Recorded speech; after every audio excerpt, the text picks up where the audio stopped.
All right, guys, what's going on? Welcome back to the Everything College Football Podcast. Today, me and Nick will be doing our preview and prediction for Tennessee versus Georgia, the long-awaited 1-2 matchup in Athens, Georgia. 9-point favorites, 3:30 p.m. Eastern Time on CBS. Sanford Stadium, the site of this one in Athens. Georgia leads the all-time series, 26-23, and they've won the last five. Later in this Tennessee offense, Nick, red hot, over 49 points per game this season, 553 yards per contest. Hendon Hooker, he's at the front of the Heisman race right now. 25 total touchdowns, one interception, 2,600 plus total yards for him. He's just been flourishing in this Josh Heupel system for the Volunteers. They love to run with tempo, though. That's the big part of this offense. It's going to be a key here for the Georgia Bulldogs because almost 200 yards rushing per contest. Jalen Wright, 478 yards and 5 scores, 475 and 8 touchdowns for Jabari Small. They love to move fast, Nick, and it starts with this running game.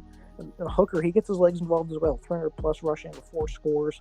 We'll get to the passing game in a second, but it's going to start with this rushing game. But they play a run defense that year after year is among the nation's best.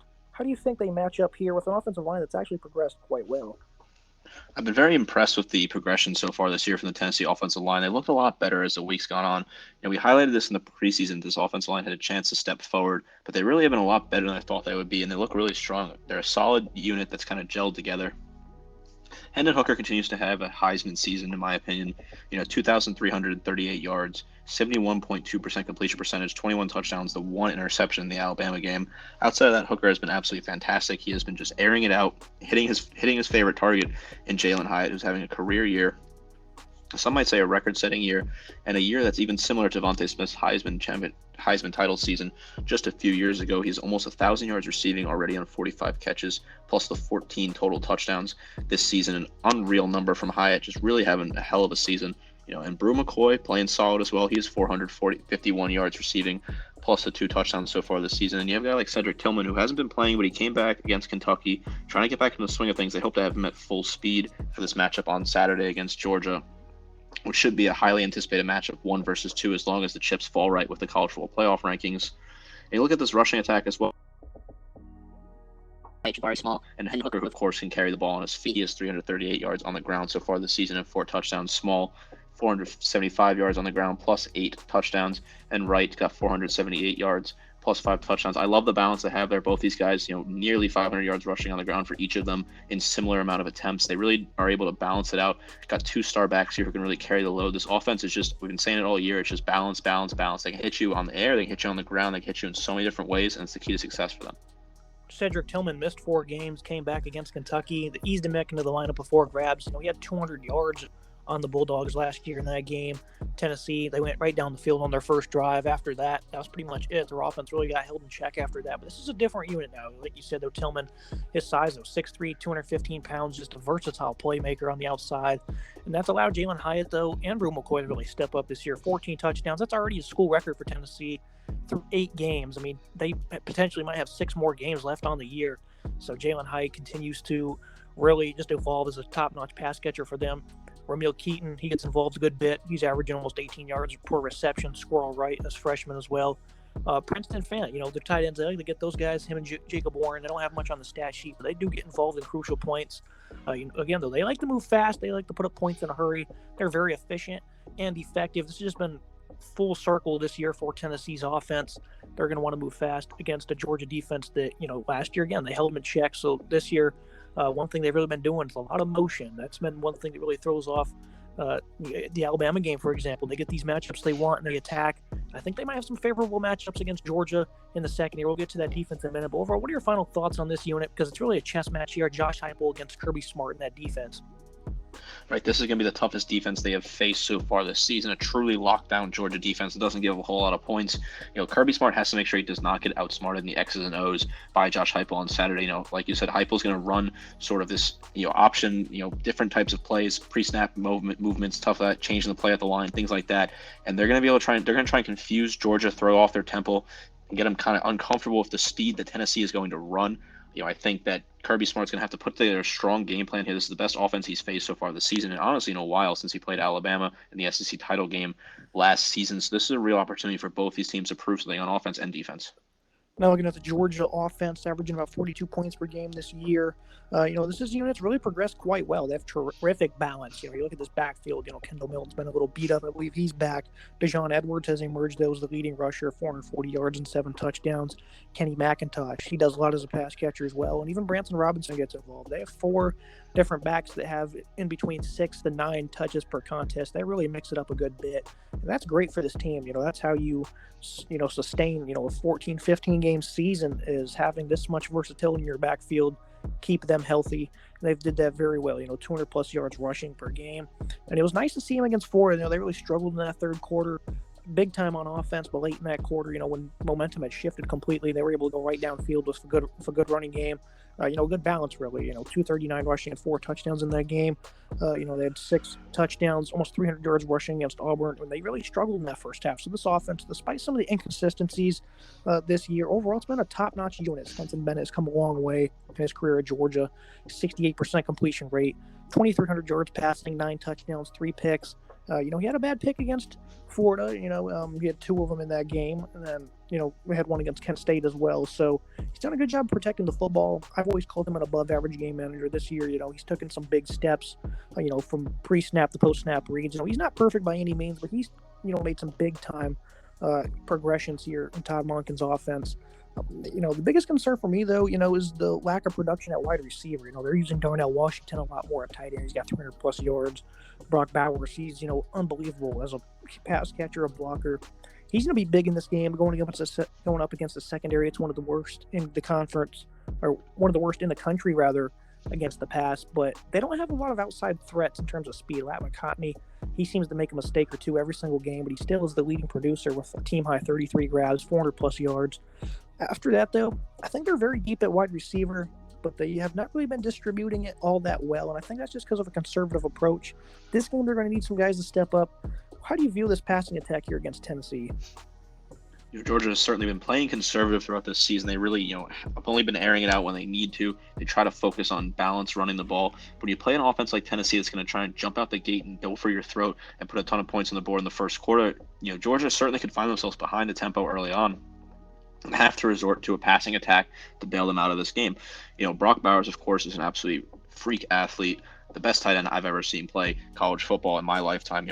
His athletic ability is unreal. That catch he made against Georgia against Florida on Saturday was just ridiculous after bouncing off a defender. Incredible play for Bowers. Darnell Washington's been getting a lot of grabs so far this year as well. They want to get Washington involved. He's averaging 17.5 yards per catch. 19 catches for him, 332 total yards. Lat McConkey's their best wide receiver in terms of yards put up so far outside of Bowers, but he makes mistakes like you noted. So I don't know if they fully trust McConkey. When you look at the rest of the list, Ramsey Jack Saint, he only has 15 catches for 192 yards. And then Kyrus Jackson, he only has 12 catches for 174 yards. They really have been kind of relying on the running game when they can. Dejon Edwards has stepped up to be that featured back with 71 attempts for 440 yards so far this season and 7 touchdowns on the ground. McIntosh having a solid season as well. Kendall Milton, all right, an underrated running back in the system as well.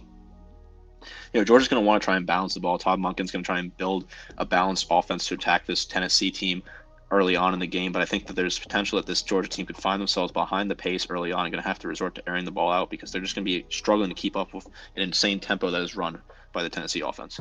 They're going to look to Broderick Jones on the left side. He's a complete people mover at left tackle. This is a very young offensive line, but they're playing very good this year and very sound at pass protection. Of course, they're as physical as it comes, and that's why they're able to run the ball with so much success, and that's why they're able to use a variety of different backs because it doesn't matter really how much skill they have in the backfield. You could put anyone back there, and they'll do good behind this offensive line. Kenny McIntosh, though, third on the team with 29 receptions. They love to dish it out. I do think this is one of the deeper receiving corps in the country, but they're not overwhelmed with talent, I would say, at wide receiver. Of course, they have a great tight end room, probably the best in college football, but outside of that, at wide receiver, I think this team will eventually be tasked with guys that need to step up, and that's where I think Kyrus Jackson, the veteran, Marcus Ramsey Jack Saint, Dominic Blaylock, who's back from injury, he's back to full health. Those are guys that are going to have to step up in this game. Overall, I think that Georgia in this game at home, they're going to look to run the ball. They're going to look to dominate the clock and keep the Tennessee offense on the sideline. I think that sounds like a pretty picture-perfect game plan for Georgia. Do you think they can do that, though?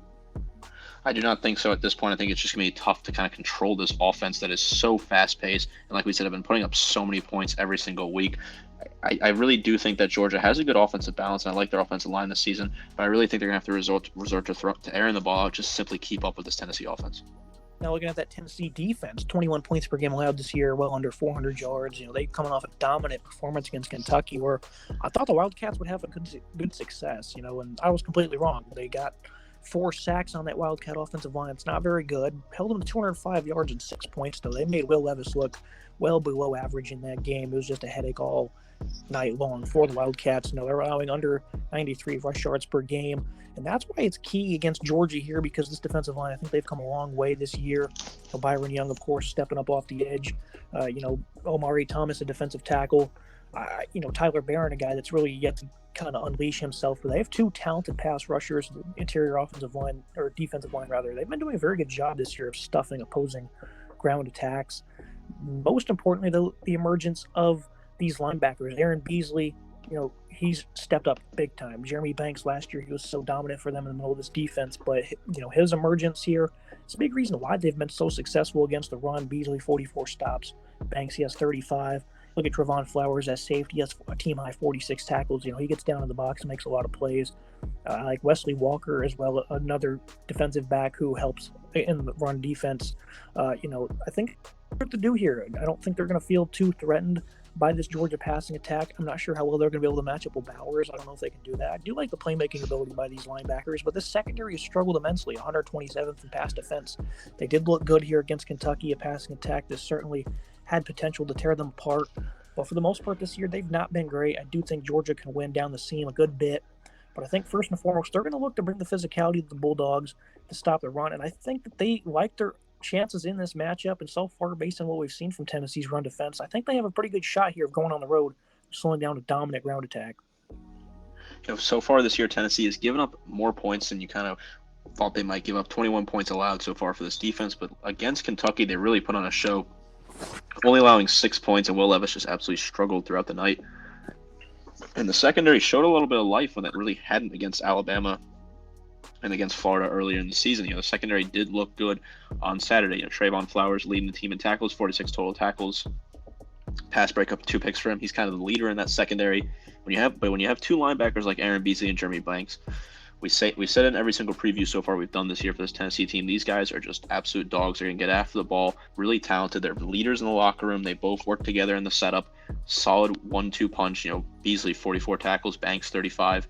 These guys are leaders. They know what they're doing. They have great experience. This defensive line's also improved over the past few weeks. Byron Young's tackle numbers are rising. He's had 20 total tackles on the season plus 5 sacks. Young's a physical guy, absolutely going to try and go after and try and crush Stetson Bennett at points and times. A guy like Roman Harrison as well on the defensive line. He stepped up. His tackle numbers are skyrocketing, 24 total tackles for him. Another guy, Omari Thomas, he's got 19 total tackles plus the 2 sacks. So his defensive line's made a ton of progress throughout the season, and the linebacking core has been as good as we expected. It's just a secondary that really is letting this team down. They're getting beat through the air too easily, and Georgia can definitely have an opportunity to pick them apart through the air. But I think Georgia will find some struggling trying to run the ball, because I think this defensive line is just going to eat up the running for Georgia, and they can really create an opportunity and force them to throw the ball. This will be their biggest opportunity to see how good they are from a physicality standpoint. Against Pittsburgh, they allowed 141 rushing, same total against Florida, and that's the most this year. And those came on, 39 plus attempts on both. Pittsburgh got a 75-yard touchdown to begin that game, and after that, that game went to overtime. They held that running attack in check. Alabama was playing from behind for the most part, but they still held them to 3.7 yards per carry. So this run defense is impressed tremendously. It's really a rotational unit on the interior. Those 2 stout edge rushers, though, those are the big guys there. Roman Harrison, that was senior, 6'2", 244, not loaded with much size, but he's been a good playmaker for them, getting after the quarterback. So this should be an interesting game for Tennessee, a big-time opportunity to prove its defense here, because obviously they beat Alabama in a shootout. But I do think their secondary, they're not going to be tested too much in terms of speed on the edge. So I do think, vertical speed is lacking for Georgia, and I think they can certainly exploit that here. So I think that should help Tennessee's defense out just a little bit. But I do think these pass rushers, they're going to have to be Young and Barron, the leaders. They're going to have to be big against the run and get into Stetson Bennett. Looking at the Georgia defense, this is a unit that struggled a good bit against Florida, and they've had some issues at times this year, but, overall been a pretty stout unit. Of course, they replaced, a multitude of NFL draft picks, 10.5 points per game allowed, 262 1.5 yards per contest allowed. They allowed 21 points and 371 against Florida. A big passing play through the air against Malachi Starks. Miscommunication on that one. That's going to be the biggest key here is communication, because Starks, a true freshman here, and then you also have Deion Jackson, the safety, who's now out for the season. So Georgia, they have some, things to keep an eye on here in the secondary. This is a very well-coached football team. They can only be coached so much, early on in their career before they got to be put in situations to learn, so it doesn't matter how good of coaching it is. I do think there's an opportunity for this back end to get exploited rather. Keely Ringo, though, he's very good. Christopher Smith, he's probably their best best communicator, I'd say, at safety for them. After that, it's a pretty young unit, though. So looking at the secondary, I do think, Tennessee's offense, they love to use motion. They love to get these guys out in space. They'll spread you out. And, of course, running the ball is going to be very key. Now they're facing, a defensive line that, by committee, really, outside of Jalen Carter, who was phenomenal. He's going to be a top 5 pick in next year's draft. He's very strong. That's going to be an interesting matchup for Tennessee on the interior. Look at guys like Nazir Stackhouse, Zion Logue. That's going to be the matchup right there. If they can slow down this running game, they're going to have Tennessee's offense right where they want them. They're not going to have that tempo. But I do think, like I said, Nick, it's going to be an interesting matchup here in this back end, because I do think this Georgia secondary kind of scares me. And the last time I said that, they got absolutely thrashed by Alabama. I think you could potentially see that happening here. I know Georgia fans will disagree, but when you look at the youth and you look at how, the big play Starks gave up last week, I'm a little concerned. I think your assessment of the secondary matchup, is a very spot-on assessment. Georgia fans aren't going to like to hear that, but I think the secondary is young and just lacks the experience. Malachi Starks, of course, is having a great season considering he's a true freshman with 30 total tackles, 5 pass breaks, and 2 picks. But he gets beat at times. He gets a little confused at some points and gets beat down the field. We saw it against Florida, right? Christopher Smith and, Keely Ringo, these guys can get beat at times as well. Smith has the best communication on the team, 27 total tackles for him, but he can get beat occasionally as well. Ringo as well, he's got 15 solo tackles, 17 total, but there's opportunity to beat him as well. 3 pass breaks for him. The front line, I like the front 7 here. Stackhouse having a good season. Jalen Carter's an absolute freak, even though the numbers don't really show it so far this year. Other guys as well, are picking up the slack on the front 7. Makai Williams as well. And I like this linebacking core. Dumas Johnson, he leads the team in 40 tackles, including 34 solo tackles plus the 2 sacks for him. Mondown Jr., he's got 29 total tackles, having a solid season. Nolan Smith, 18 tackles, quietly having a good season for him as well. This Georgia defense is solid top to bottom, but they really haven't been tested yet. They haven't played an offense quite like Tennessee. There aren't a lot of offenses in the country quite like Tennessee, but they really haven't played anything that even compares to this Tennessee offense. So we see if they can kind of slow this tempo, play the game at the pace they want to play it at, and if Georgia's able to do that, they'll be able to win on Saturday. Yeah, look at that linebacking core, Jamon Dumas Johnson. Of course, this is a revamped unit as well. They did have 2 returning veterans, Robert Beal. He's only got half a TFL this year. He's not really played that well this year. I don't think he's been on the field that much either, with only 10 tackles, but you do look at Nolan Smith having a great year, 7 TFL. He's their top pass rusher by far. He exited that second half of the Florida game. He didn't play in that back 30 minutes, so that's going to be something to eye this week, because they need him out on the field. He's really good.